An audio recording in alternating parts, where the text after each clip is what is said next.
There we go. Hi, everybody. Welcome to another of my interviews with our tutors for this October's Knit Tea Retreat. I'm really pleased that the lovely Kath Andrews is going to be joining us this year.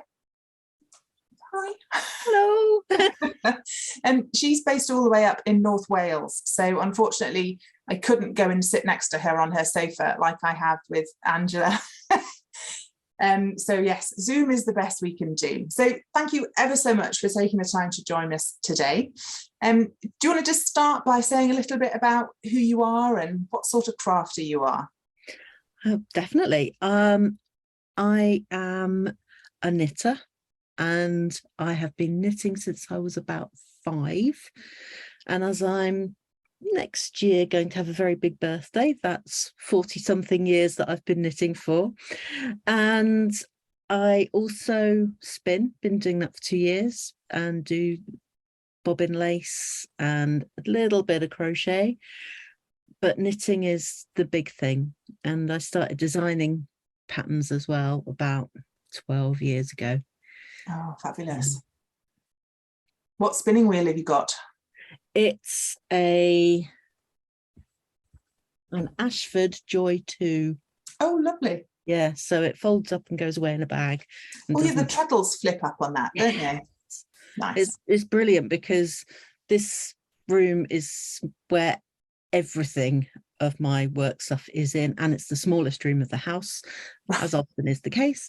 So yeah, the fact that it is packable and I'm not going to trip over it is wonderful. Perfect. So you've been teaching workshops for a good few years and Yes. designing for 12. Is it nice being able to get back to teaching in person? It is. I had a while where obviously we couldn't do any, and then we started doing some again with my local yarn shop in Mould. A few months ago, rather than doing them in the shop, which was quite small, we went into a local community centre cafe where we could spread out more because of COVID and everybody was still socially distancing a lot more. Yeah. But it was just nice to get back to seeing real humans. Yeah. It was wonderful. And nice to be knitting in public. Hopefully you can tempt a few people over to the dark side. Oh, yes. Make a few more crafters. Perfect. So you're going to be offering 3 different workshops to our attendees. Do you want to start maybe with the stacked stitches workshop, because people might not be familiar with what that is? Absolutely. This is a technique that Zandy Peters is particularly amazing at designing for. And my first piece of stacked stitches knitting was the fox paws scarf. Ooh. Which is just amazing. That was all the rage, wasn't it? Yeah, I'd never done it before. There was an occasion where I'd get to a particular row in the pattern and want to throw it across the room because it was just so many stitches on. I think I was trying to do it on straight needles because it was narrow, and it probably wasn't my best plan. But I learned a lot doing that, and it's just such a wonderful technique. So I've then worked out some much simpler things based again on one of their scarves actually, but turned into a little mat where we can learn how to do the decreases and the increases. Because what stacked stitches means is that you do a set of increases and then you go to the middle of the 3 stitches and you increase in that one, and then you increase on top of that and you increase on top of that. So you really do get a massive bundle of stitches all growing out of the one stitch. Yeah. And that's why it can get a bit tricky to work around to start with when you first do those increases. And then the big decreases, it's like zipping it all up again. So this is actually just a stripe that is folded with the increases and decreases to make that. So it's one colour at a time? Yeah, one colour at a time. Okay. And by changing the colour, you get those wonderful patterns, and you would never imagine that that wasn't colour work. Yeah. It's literally one colour at a time, and you can add in garter stitch or stocking stitch sections as well to get some amazing textures. It's just so satisfying. Yeah. And you can also just do lots of decreases and get wacky shapes. Oh, fun. So I think that was the increases one, and this is the decreases one. So yeah, it's a wonderful technique, and I want to start exploring it in my own designing. But if you've not come across it before and you want to tackle any of Zandy Peters' designs, yeah, this will help. Because it really was a head scratcher for me to start with, thinking, okay, what do I do here? How does this work? How is this even humanly possible? Oh, that sounds like tons of fun. Oh, it is. And then the patterns and the colors that you can combine, it's just like, oh yeah, I never thought that those two would work together, but they do. So perfect. that's great. Another one you're going to be offering our attendees is the Mobius knitting. Yes, This is deliberately twisting your knitting, not accidentally twisting your knitting. Not accidentally twisting. So yes, we've all done that. It's not cast on, join in the round and be careful not to twist. It is all based on the cast on though, because what you do is you start actually in the center. So that's a little Mobius band. You can see the twist there, no twist on the back. Yeah. And you cast on with a much longer circular needle than you think you would ever need for something that size.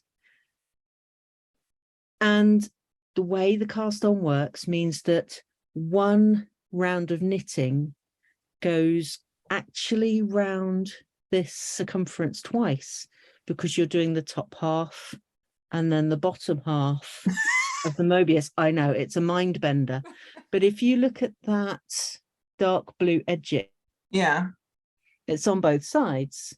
Now that was just one round and a cast off. Oh, that's dark magic, that is. It is very, very mind bending, but it's just so satisfying and so clever. And then you can make colors do the work for you as well. Oh gosh. I cast on with the blue, changed to purple, which then appears on both sides. So middle out. It's middle out, yes. Wow. And then change to green, change to black, but you only have to change the once and it appears on I might have to sneak in and sit in on that one. Oh yeah. And then because it's twisted naturally, it means that there's no front and back. Right. And it very nicely just snugs up. Oh, that's really interesting. I assumed it was just twisting it as you cast it on and then keep going. No, it's very different. And what some people do is they'll knit a length, twist it and then seam it. Yeah. Get that effect. But this is creating the Mobius from the get-go. Wow. Yeah, that sounds like dark magic. Yeah. And that's one of my designs where it just with lace as well. Yeah, you can add lace in. Oh, beautiful. So I've got lacy points, which then become offset. Okay. So you've got 2 points there. Yeah. The other end, you've got 1 point in between. Got one. Oh, wow. That's a lovely pattern. Looks like autumn leaves. It's called Forest Ferns Mobius. Ooh, because I felt that the way it curled and pointed looked like the fronds of a fern leaf. Yeah. Oh, fascinating. Well, that's Mobius Knitting then. Hopefully that's tempting people. Oh, I hope so. It's just wonderful. That sounds like tons of fun. And then the final workshop you're going to do is cast on and cast off. Yes. So with this workshop, It's more looking at which cast-ons and cast-offs work for specific stitch patterns and specific needs, because you might want a particularly stretchy cast on if you're doing something in lace that's going to be blocked really fiercely. You don't want a cast on that's going to sort of go, no, I can't go any further, and snap. Yeah. And equally at the top end, you want it to have that give. But also there are some techniques that just make your knitting look amazingly neat if you've used the appropriate cast on. So there's doing provisional crochet cast ons for things that you're going to then unzip and graft, so that you get a Mexican finger trap. Possibly. It's but you know, you cannot see the join. Yeah. And that's the wonderful thing about provisional cast-ons joined with a graft. But you can also use the crochet cast-on to make an edging. I don't know if you can see it there, that looks just like a regular cast-off. Okay. And so for garter stitch, yeah, the top and bottom then look really matching. And it doesn't create that sort of flat inset, sort of little bump at the bottom that you sometimes get with garter stitch. So again, for a specific type of edging, really good cast on to use. You can have cast ons for creating shaping. Sorry, cast offs for creating shaping. This one, there's no decreases involved, but the way the cast off works, it actually sort of creates a little gather. So if you wanted to pull in something near the top of a sleeve, you can do that so it avoids it bagging. Fun. Yeah. And then there's sewn cast offs, and this cast on is just one I've come across in the past year. It's called the alternate cable cast on, and it's wonderful. It gives you such a neat professional edge on ribbing, and it almost looks like a two-color brioche cast on would look. Right. But you do it with one color, and it's actually really simple to work. But it gives you that perfectly stretchy ribbing effect with no edge that is particularly visible. So there's lots and lots and lots. And then there's two-color ones for stripes. Oh, okay. So this particular workshop is much more based on little samples and techniques and notes of what is good for which and why you might want to use a particular cast on or cast off in a particular place, rather than doing a project as such, like with the Mobius. So you'll end up with a set of samples and a set of notes so that you can see how they work together. Oh, that sounds like it will please a lot of the type A knitters out there who want just the right.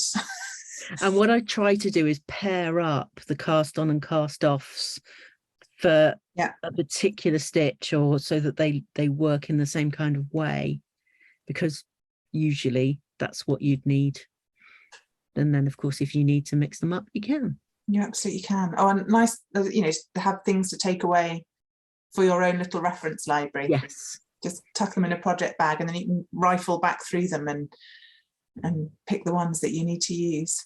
Yeah. And what I'm doing now with this workshop is I give handouts with notes on, but I'm going to leave a space for people to attach their swatch that they've knitted so that it doesn't get separated. Yeah. So that they can read the notes, see the swatch and go, oh yeah, that's the one I want, or it isn't the one I want, and remind themselves how it works. Yeah. Oh, that sounds great. If anyone's, you know, the sort of knitter that takes a pattern and then goes their own way with it a bit, or perhaps people that are dabbling around with a bit of designing or things like that. That sounds like it would be a really practical, useful workshop. So. Really Yeah. get your teeth into it. And after 21 years in the classroom, I do have sort of a tendency to give people handouts and things. No, that's perfect. It's nice to have something to take away and refer Yeah. back to. Oh, well, those all sound absolutely brilliant. Hopefully you guys have all enjoyed meeting Kath and finding out a little bit more about the workshops. I'll leave details below the videos on the website, on our social media, of where you can find Kath. Are your patterns available through Ravelry and elsewhere as well? Yes, they're on Ravelry, they're all on PayHip and Love Knitting as well. Perfect. Brilliant. Okay, well, thank you ever so much for talking to us today, and we will see you next month. Yay! Very Brilliant. excited. Bye. Bye.